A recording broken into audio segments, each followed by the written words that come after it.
కననయున్న ఆ స్త్రీ కనగానే మగ శిశువును కనింది. ఆ మగ శిశువు ఇనప దండం పట్టుకుంది. జాగ్రత్తగా వినండి అమ్మా. మగ శిశువు ఇనప దండం పట్టుకొని సింహాసనానికి వెళ్ళిపోయిందని చదువుతున్నాం. ఇవి ఊరికేదో బైబిల్లో రాసిన మాటలు, ఏదో రాశారు చదువుకుంటున్నాం, మనకు అర్థం కావాలి, వాటి అన్నిటితో మనకేం పనిలే, ఊరికి ఏదో ప్రార్థన చేయించుకొని ఈ వారం అంతా బాగా బతికితే చాలే అనుకొని మీరు చాలించుకోవద్దు.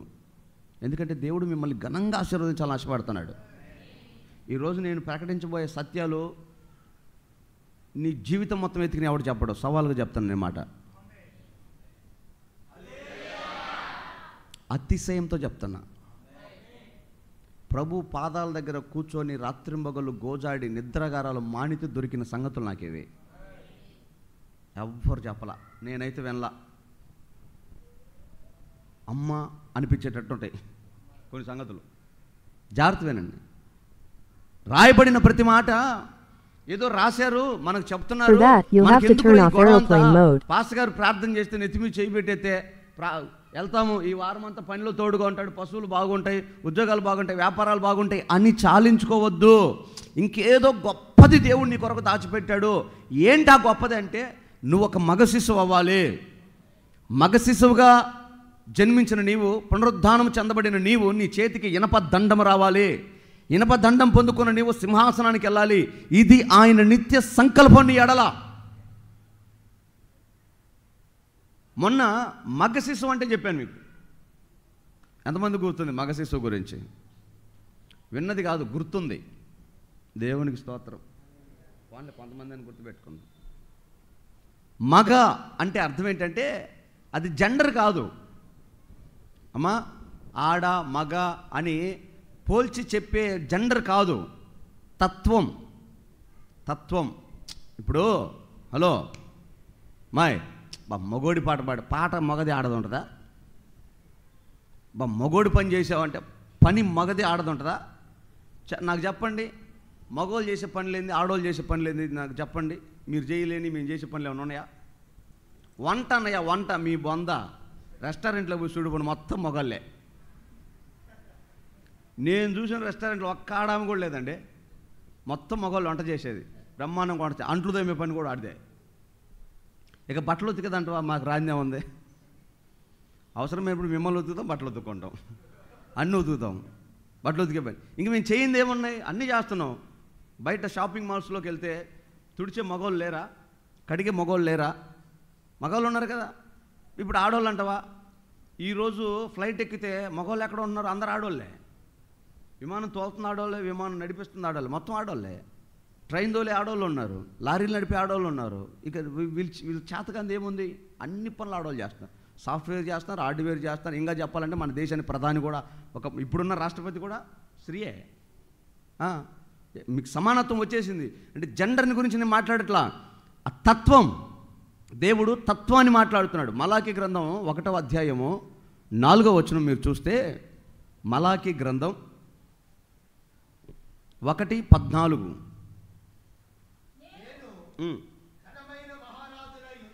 నేను ఘనమైన మహారాజునై ఉన్నాను,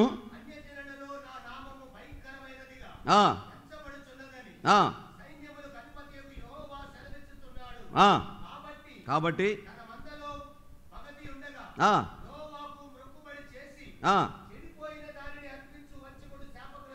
చాలండి. దేవుడు మహారాజు అయిన దేవుడు, అన్యజనులలో సైన్యములకు అధిపతిగా కొనియాడబడుతున్నవాడు. సర్వలోకం చెప్పుకుంటున్నారు, ఒరే మా దేవతలు, మా బొమ్మలు, మా గుడుల కంటే మీ దేవుడు గొప్పవాడు, శక్తిమంతుడు, ఎర్ర సముద్రాన్ని చీల్చాడు, అద్భుతాలు చేశాడు, ఆశ్చర్య కార్యాలు చేశాడు, ఇంత గొప్పగా చెప్తుంటే మీరు మొక్కుబడులు చేసుకొని, మీరు ప్రార్థన చేసుకొని నా మందిరానికి వచ్చేటప్పుడు మీరు తెచ్చే అర్పణ మగదై ఉండాలి అంటాడు. అంటే అర్థం అది. సూపర్ చెప్పారు. అది శ్రేష్టమైనది, అంగీకారమైనదై ఉండాలి, సరైనదై ఉండాలి. యాకోబుని గురించి మాట్లాడతాడు. యాకోబు మగసిరి గలవాడై పోరాడి గెలుచెను. ప్రార్థనలో పోరాడాడు ఎబ్బేకు రేవు దగ్గర యాకోబు. దానికి దేవుడు పెట్టిన పేరు మగసిరి కలిగిన పోరాటం. ప్రార్థనలో ఆడ ప్రార్థన, మగ ప్రార్థన ఉంటుందా? అది మగసిరి కలిగిన ప్రార్థన అంటే. గంటకే చతికిలబడి మోకాళ్ళ కిందకేసి నేలకి బండకేసి జోలు కాచుకొని సతికలు పడితే అది మగసిరి కలిగిన ప్రార్థన కాదు. మోకాలు వేసామంటే వేస్తున్నాము ఆమెనని ఎవరు దిగకూడదు, అది మగసిరి కలిగిన ప్రార్థన. పాట పాడామంటే కడుపులో ఉన్న పేగులు నోట్లోకి రావాలి, రాగం తీస్తే స్వరం ఎత్తితే ఉజ్జీవంగా మైకు పగిలిపోవాలా. వారం వారం ఒక మైకు పగలాలు వేస్తున్నాము, అట్టని గోడకి నేలకేసి కొట్టారు. పాట మగసిరి కలిగిన పాట, ప్రార్థన, వాక్యం, ఆరాధన, చప్పట్లు కొట్టిన, భక్తి చేసిన, దేవుని మందిరానికి వచ్చిన, అలా ప్రతిదీ మగసిరి కలిగి ఉండాలి. సాధారణంగా పెళ్ళి నడక నడుస్తూ వచ్చే ఆధ్యాత్మికమైన ఆసక్తి వేరు, ఇంటి దగ్గర మొదలుపెట్టిన పరుగు మందిరంలోకి వచ్చే వరకు ఆగని మగసిరి కలిగిన పరుగు వేరు. ఇది భక్తి. దేవుడు కోరుకునేది ఇలాంటిది. మీరు అనుకుంటున్నారు ఓన్లీ అర్పణ గురించే మాట్లాడుతున్నాడు అనుకుంటున్నారు. నాకు మొన్న ఈ వారంలో అనిపించిందండి, ఈ కాగితాలు లెక్క పెడుతుంటే డబ్బులు ఒకటి జారి కింద పడింది. నేనా వంగలేను. నాకు మొదటి నుంచి ప్రభువుని నమ్ముకున్న ఆనాటి నుంచి ఉన్న అలవాటు ఏంటంటే కింద పడిన డబ్బులు ఏ రోజు నేను వంగి తీసుకోను, కాలుతో లేపి తీసుకుంటా. లోకం అనుకుంటుంది వాయమ్మ ఈయన ఎంత పెద్ద జమీందారయ్యా డబ్బులు కాలుతో తెస్తాడో అని. నాకేమనిపిస్తుంది అంటే చేతులు తీసుకున్నాక ఈ పిచ్చి కాగితాల కోసం దేవుడు ఆరాటపడతాడా? నేనే ఒక ఆఫ్టర్ ఆల్ అయితే నా కాళ్ళ కింద వచ్చేస్తే అది దేవుడు వీటిని కోరుకుంటాడా? కాదు. నువ్వు కోరుకొని శ్రేష్టంగా ఎంచావు, అందుకని దాన్ని కావాలంటున్నాడు అంతే. నువ్వు ఇసురు పక్కనే దాంతో పని లేదు దేవుడికి. ఇంకా అర్థమవుతుంది నా భాష? నువ్వు శ్రేష్టమైందని ఈ డబ్బుని కోరుకుంటున్నావని దేవుడు దాన్ని కావాలన్నాడు తప్ప, నువ్వు దాన్ని పక్కనేసి ఇంకో దాన్ని శ్రేష్టమైన దాన్ని ఎంచావు అనుకో, మళ్ళీ దేవుడు దాని మీదకి వస్తాడు. హల్లెలూయా. మరి అంతే, దేవుడికి శ్రేష్టమైనదే కావాలి. నువ్వు ఏది శ్రేష్టంగా ఎంచుతో దాన్ని కోరుకుంటాడు. అంతేగాని పిచ్చి కాగితాల కొరకు దేవుడు ఆశపడ్డావు. ఇప్పుడు దేవుడు ఆశపడేది ఏంటంటే అక్కడ డబ్బు గురించే కాదు, శ్రేష్టమైనది మగది అంటే అర్థం ఏంటంటే నువ్వు వేసే ప్రతి అడుగు, దేవుడి కొరకు వేసే ప్రతి నిర్ణయం, ప్రతి ఆలోచన మగసిరి కలిగిందై ఉండాలి. అది నాకు కావాలి అంటాడు దేవుడు. ఆమేన్. ఇది మగ శిశువు అంటే, ఇది మగది. ఇప్పుడు శిశువు అంటే అర్థం ఏంటంటే మత్తయి సువార్త 18వ అధ్యాయము 3వ వచనం చదువుదాం. మగ శిశువు మీరు మార్పు నొంది బిడ్డల వంటి వారైతేనే కానీ పరలోక రాజ్యములో ప్రవేశించరని పేతురు రాసిన పత్రిక, మొదటి పత్రిక 2:3 చదవండి.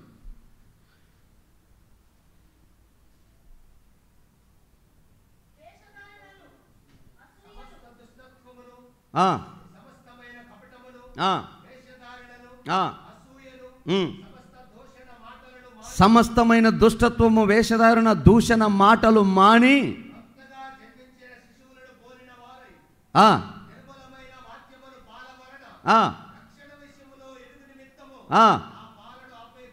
చప్పలు కొడదాం ఒకసారి గట్టిగా. దేవునికి స్తోత్రం కలుగును గాక. నేను విశదీకరించి చెప్పాలనుకున్నా కానీ సమయం లేనందువలన కొంచెం త్వరగా ముందుకు వెళ్తాను, జాగ్రత్తగా వినండి. ఇప్పుడు చదువుకున్న ఈ మాటలో మగ శిశువు గురించి దేవుడు కోరుకున్న కోరిక అంటే, మీ ఊహ ఎంతసేపు ఒక స్త్రీ గురించి, ఒక స్త్రీయే కనబడుతూ ఉంటుంది, ఆమె గర్భంలో ఒక శిశువు చంటి బిడ్డ కనబడుతుంటుంది, పుట్టిన బిడ్డ మగబిడ్డలాగా ఊహించుకొని ఆ మగబిడ్డ సింహాసనం మీదకి వెళ్ళిపోతాడని మీరు అనుకుంటున్నారు. అది తప్పు. ఆ స్త్రీ సంఘము, universal church, Baptist church, Lutheran church, hosanna church, Hermon church, CSI church ఉంటాయి కదా, రకరకాల చర్చిలు. ఈ చర్చిలన్నీ ఆ స్త్రీ అయితే, ఆ స్త్రీలో నుంచి ఇప్పుడు చెప్పిన మగసిరి కలిగిన ఆసక్తి, ప్రార్థన, త్యాగము, భారము ఇవి కలిగినటువంటి విశ్వాసులు ఎవరైతే ఉన్నారో, ఆ భక్తి జీవితాన్ని కాపాడుకున్న వాళ్ళు ఎవరైతే ఉన్నారో వాళ్ళు మగసిరి కలిగిన వాళ్ళు. పని చేసినా, ప్రార్థన చేసినా, భక్తి చేసినా, మందిరానికి వెళ్ళినా, పాట పాడినా, పరిచయం చేసినా, కానుకిచ్చినా సరైన పని చేస్తారు. అలాంటి విశ్వాసులను పట్టుకుంటాడు దేవుడు. వాళ్ళు మగసిరి కలిగిన భక్తులు. ఆ మగసిరి కలిగిన ఆ భక్తుల్లో నుంచి మగ శిశువును పోలి వారు రావాలంట. అర్థమవుతుందా? ఆ మగసిరి కలిగిన ఆ భక్తిలో నుంచి శిశువు రావాలి. ఎలాగా? యేసుప్రభు అంటాడు, మీరు మార్పు చెంది శిశువుల వంటి వారైతే. అంటే ఎట్లా ప్రభా? ఆ రోజేమో నికోదేమో యేసుప్రభు దగ్గరికి వస్తే, అయ్యా నేను నిత్య జీవం పొందడానికి నేనేం చేయాలయ్యా అంటే, యేసయ్య అన్నాడు, నువ్వు మరలా జన్మించితేనే నీకు పరలోకం అన్నాడు. అయ్యా నేను ఇంత పెద్దోన్నయ్యాను, మరలా తల్లి గర్భంలోకి వెళ్ళి ఎట్టొస్తానయ్యా అంటే ఇట్ట రావాలి. హల్లెలూయా. ఎట్లా రావాలి? నువ్వు శిశువు అవ్వాలి, తల్లి గర్భంలో పిండముగా మరలా మారాలి, నూతనపరచబడాలి. అదే పేతురు కూడా అంటాడు, ఏ విషయంలో నూతనపరచబడాలి? దుష్టత్వంలో నుంచి, కపటములో నుంచి. ఇక అక్కడ ఎన్ని మాటలు ఉంటాయో అన్ని రాయాలంటే ఇక బైబిల్ సరిపోదు. కపటము, వేషధారణ, దుష్టత్వము, మోసము, కుళ్ళు, కుతంత్రము, ఈర్ష్య, ద్వేషము, పగ, లేవా? టన్నులు ఉంటాయి. అది బరువు లేకపోబట్టి మనం సన్నగా ఉన్నాం, కానీ లేకపోతే ఒక్కొక్కరు వడ్ల బస్తాలాగా అయిపోతాం. ఇట్ట ఆ దేవుడి దేవుళ్ళు అది బయటకు తీసుకొచ్చేది కదా, ఫ్యాట్ లాగా అయిపోతే ఇంకేముంది, ఇంక పెరిగిపోవటమే, పులిపిట్ అంత అయిపోతాం. ఎకరాలు కావాలి మందిరాలకి. ఇంకా చెప్పమంటే ఇవి ఉన్న వాళ్ళందరూ మందిరంలోనే ఎక్కువ ఉంటారు బయటకంటే. దుష్టత్వము, వేషధారణ, వ్యర్థమైన మాటలు, పనికిమాలిన మాటలు, పనికిమాలిన ఆలోచనలు, పనికిమాలిన ఆ తలంపులు, ఎదుటి వ్యక్తిని గురించినటువంటి ఉద్దేశాలు అవి వ్యర్థంగా ఉన్నాయి అనుకో, వాటి విషయంలోనంట మనము శిశువులను పోలి నడుచుకోవాలంట. స్తోత్ర గడి చెప్పండి హల్లెలూయా. అంటే ఎట్లా అన్నయ్య శిశువుని పోలి నడుచుకోవటం అంటే ఎట్లా అంటే, నిన్న రాయిస్ ఇంకొక బాబు ఇద్దరు ఆడుకుంటున్నారు. వాడి నోట్లో బెలూన్ పెట్టుకొని ఊపుతున్నాడు ఎక్కడో. వీడేం చేస్తున్నాడు, దాన్ని తీసుకొని నోట్లో పెట్టుకుంటున్నాడు. నోట్లో పెట్టుకొని ఊపితే పర్వాలా, నోట్లోకి తోసుకుంటున్నాడు. అది లోపలికి వెళ్ళిపోతే డేంజర్ కదా. దాన్ని పక్కన ఉన్న వాళ్ళు ఎవరో పీకడానికి ప్రయత్నం చేస్తాను. నేను ఈ సందర్భాన్ని గమనిస్తున్నా. లాగితే బ్యా అన్నాడు వీడు, మళ్ళీ తీసుకెళ్ళి ఎత్తున్నాడు. ఇట్లా కాదని చెప్పి నేనేం చేశానంటే, అలాగ దగ్గరికి వెళ్ళి ఆ బెలూన్ లాగేసి జోలో పెట్టి టీవీలో మన పాట పెట్టా.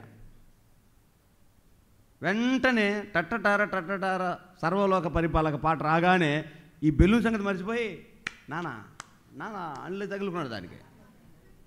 బెలూన్ సంగతి ఏమైంది? అది శిశువు అంటే. చప్పట్లు కొట్టు గట్టిగా, దేవునికి స్తోత్ర. మీరున్నారా? పెళ్ళిలో గొడవ అయిద్దా? మళ్ళీ ఇంకో ఫంక్షన్లో సమాధాన పడాలని పిలుస్తామా? మన పెళ్ళిళ్ళు ఏం చేశాం? సంవత్సరం తర్వాత కూడా, 6 నెలల తర్వాత కూడా మనం మీ వాళ్ళు ఏం పెట్టారు? మనం మీ వాళ్ళు ఏం చేశారు? 4 ఏళ్ళైనా 40 ఏళ్ళైనా సాధిస్తానే ఉంటారు. మళ్ళీ పరలోకం వెళ్ళే బ్యాచ్ ఇది కూడా, ప్రభు నమ్ముకున్న బ్యాచే. మీరు మగ శిశువు కాదమ్మా అన్నా, మన అట్టయితే మగ శిశువు కాదు, శిశువు కాదు. శిశువు అంటే ఆ దుష్టత్వపు మాటలు వదిలేయాలి. కుళ్ళు, కుతంత్రాలు, ఈర్ష్య, ద్వేషాలు, మత్సరము మానేయాలి, వదిలేయాలి. ఎవడి పాపం ఆడుకుంటుంది. చెప్పా కదా, బలిపీఠం కింద వేసి మొర్ర పెట్టడమే, దేవుడు చూసుకుంటాడు సంగతి. నువ్వు తీర్పు తీర్చకూడదు, నువ్వు ఎద్దేవ చేయకూడదు, ఎత్తి పడవకూడదు, వ్యర్థంగా ఉచ్చరించకూడదు, నీ నోరు అపవిత్రం కాకూడదు. నువ్వు శిశువు అయిపోవాలంతే. ఇంకా నీకు ఒక వెపన్ లాగా చెప్పమంటావా? ఏం జరిగినా సూర్య అస్తమయములోపే సమాధిలోకి వెళ్ళిపోవాలి ఆ మాటలన్నీ. ఆమె మరలా నూతనమైపోవాలి. ఎవరన్నా సిగ్గులేదంటే మొన్నగది అట్ట చేసిందే మర్చిపోయానమ్మ, యేసయ్యకి స్తోత్రం చెప్పాలా. హల్లెలూయా. రెచ్చగొట్టే వాళ్ళతో గుంట నక్కలు వస్తారు నిన్ను పాడు చేయడానికి, నీ మనసును చెరపడానికి, నిన్ను రెచ్చగొట్టడానికి, నీ ఆధ్యాత్మిక జీవితాన్ని పతనం చేయడానికి ఇలాంటి వాళ్ళు లేస్తారు. నువ్వు మనసును స్థిరపరచుకొని సిద్ధపరచుకోవాలి.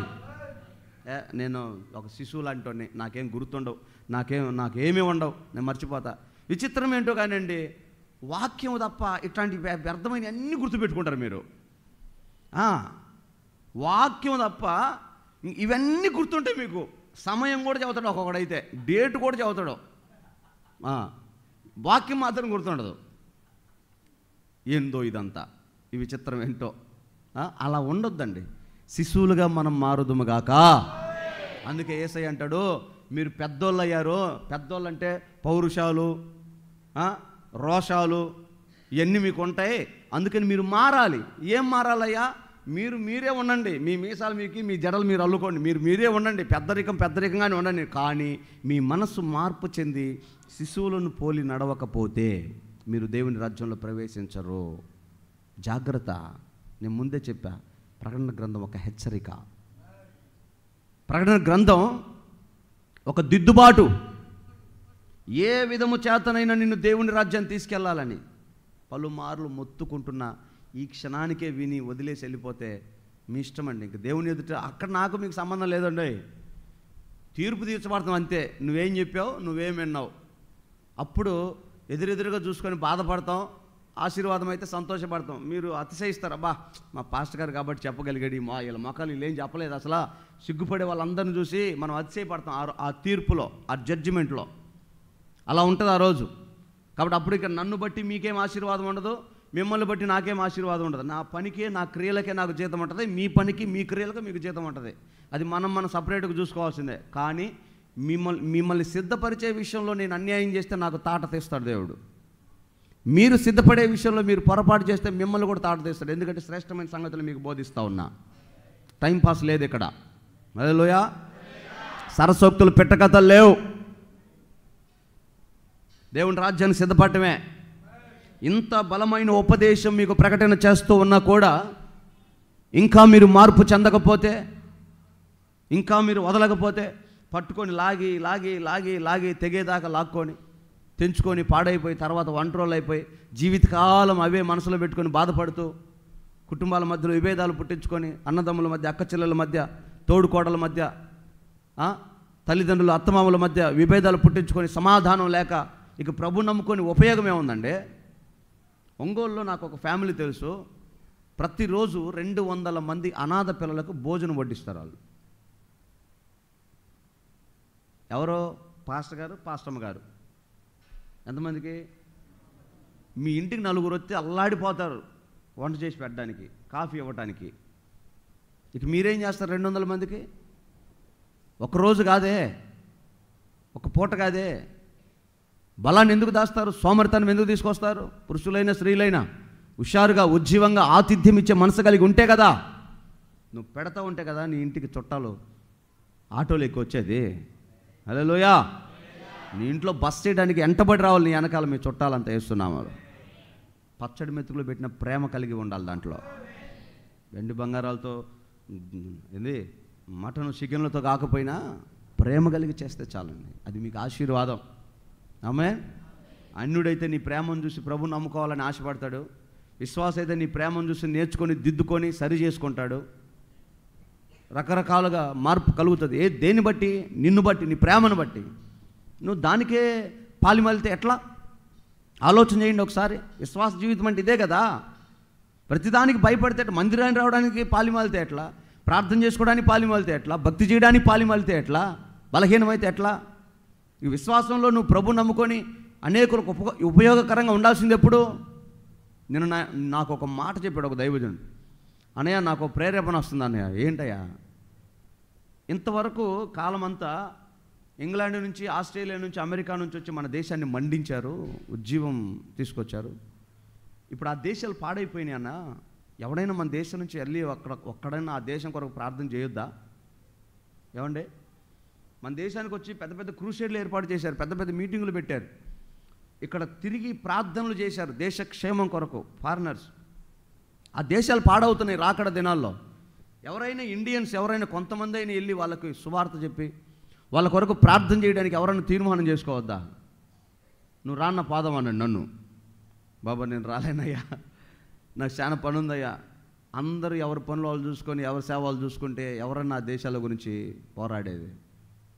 నేను అదే అంట, దేశం దాకొద్దు, మన ప్రాంతం, మన బంధువర్గం, మన స్నేహవర్గం, ఈ గ్రామాలు, మన రాష్ట్రాన్ని గురించి ఆలోచన చేయండి. మన మధ్యలో ఉన్న ప్రజల గురించి ఆలోచన చేయండి. వాళ్ళ క్షేమాన్ని గురించి ప్రార్థన చేసేది ఎవరు? వాళ్ళ గురించి ఆశించేది ఎవరు? నేను అందుకే మరలా చెప్తున్నా, శిశువుకి ఆ స్వార్థం ఉండదండి. ఆడి దగ్గర ఉన్న తీసి అవతలకి సగం పెట్టేస్తాడు. ఈ ఉపమానాలు మీకు చెప్పాలంటే చాలా టైం పడుతుంది. ఆ రోజు యశన్న గారు చెప్పారే, వాళ్ళమ్మ గారెలు చేస్తుందంట. గారెలేనాయి స్వీట్గా ఉంటాయే, బియ్యం పిండితో చేస్తారు కమ్మ. పాలపూరియా? అరిసెలు చేస్తుందంట. 10 మంది పిల్లలు ఆ చెట్టు కింద ఆడుకుంటున్నారంటే ఏం ఆట ఆడుతున్నారు పిల్లలు. వేడిగా వేసింది ఫస్ట్ తీయగానే ఆ తల్లికి ఆ అరిసెలు మొత్తం వాడి కొడుకు నోట్లో కనపడుతున్నాయి. రే ఆకవు ఒక కేకేసింది. వాడు పరిగెత్తుకుంటూ వచ్చాడు. వాళ్ళ అమ్మటదంట ఇక్కడ కూర్చొని ఇది తిను. ఆడికి ఆత్రం ఆగట్లా, అది తీసుకొని పరిగెత్తాలి వాళ్ళ మధ్యలోకి. వాళ్ళు లేయటం, కూర్చో అని ఆపటం, వాళ్ళు లేయటం ఆపటం, తినిపోరా ఆడు 2 సార్లు కొరికి చల్లగా ఈ చేతులు పెట్టుకుని అయిపోయింది పోతానని చెప్పి పరిగెత్తుకొని చెట్టు కిందకి వెళ్ళి మొత్తం అరే మమ్మరిసే చేసి పెట్టి మమ్మరిసలు చేసింది ఆయన పంచాయత్. ఏమకాడు కడుపు మాడుతాడు, నేను వీడు తింటాడని చెప్తే వాడు పోయి వాళ్ళకి పంచుతున్నాడు. శిశువుల మనసు అలా ఉంటుందండి. దేవునికి స్తోత్రం, హల్లెలూయా. పెద్ద అయితేనే స్వార్థం ఎక్కువయ్యేది, స్వార్థమే. శిశువులు అయితే పంచుతారు, ఇస్తారు, బాగుండనీలే, తిన్నీలే, పానీలే, వదిలేస్తారు, క్షమిస్తారు. నిన్న కొట్టుకుంటారు, ఇద్దరు తలకాయలు పగిలి నెత్తులు బొక్కలు పడితే కొట్టుకుంటారా? వాళ్ళు కొట్టుకున్నారని తల్లిదండ్రులు కొట్టుకుంటారా? వీళ్ళిద్దరు పగలు పెట్టుకొని ఉంటారు, ఇంటి పక్కన పొద్దున వాళ్ళిద్దరు భుజాల మీద చేసుకొని ఆరబడికి పోతుంటాడు, నెత్తికి పసుపు పెట్టుకొని. నేను చూసా, నిన్నే కదరా కొట్టుకొని, సిగ్గులేదరా మీకు అంటే అసలు వాడికి అదేందో కూడా తెలియదు, వాడికి సమాధానం వెళ్ళిపోతారు. అందుకే దేవుడు శిశువుల వలె మారాలి అంటాడు. గుర్తుపెట్టుకోరు, జీవితకాలం గుర్తుపెట్టుకోరు. అదే చిన్నప్పుడు నీకు రంధ్రం పెట్టే నీకు గుర్తుందా? గుర్తు కూడా ఉండదు వాడికి, గుర్తు పెట్టుకోరు. ఇలాంటి మనసు సంఘానికి కావాలంటే ఇస్తున్నాము. హల్లెలూయా. అందుకే మగసిరి కలిగి ఉండాలి, శిశువై ఉండాలి. మగ శిశువు అయితే సింహాసనానికి పరలోకానికి వెళ్ళిపోతాం. దేవునికి స్తోత్రం, హల్లెలూయా. వారే మొదటి పునరుద్ధానంలో ఎత్తబడతారు, సంఘమంతా ఎత్తబడదు. పాపం చాలామంది అంటారు సంఘం ఉంటుంది. నిజమే ఉంటుంది, సంఘం ఉంటుంది, స్త్రీ ఉంటుంది, కానీ మగ శిశువు ఎత్తబడుతుంది.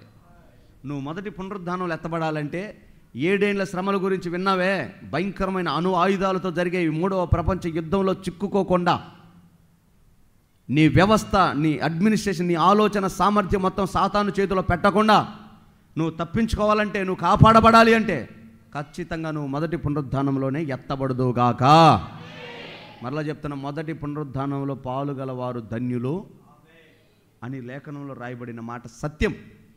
ఎందుకనంటే విడవబడితే అది భయంకరమైన శ్రమ.